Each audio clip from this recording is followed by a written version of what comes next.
Route march काढण्यात आलेला आहे। गणेशोत्सव ईद ए मिलादच्या निमित्तानं जनतेला काय आवाहन करणार?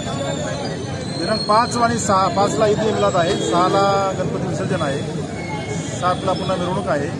त्याचबरोबर राज्यामध्ये मराठा आंदोलन आणि इतर गोष्टी आहेत। या पार्श्वभूमीवरती जल्लोड पोलीस स्टेशनच्या हद्दीमध्ये मध्यवर्ती मार्गावरती पोलिसांचा रूट मार्च घेण्यात आला।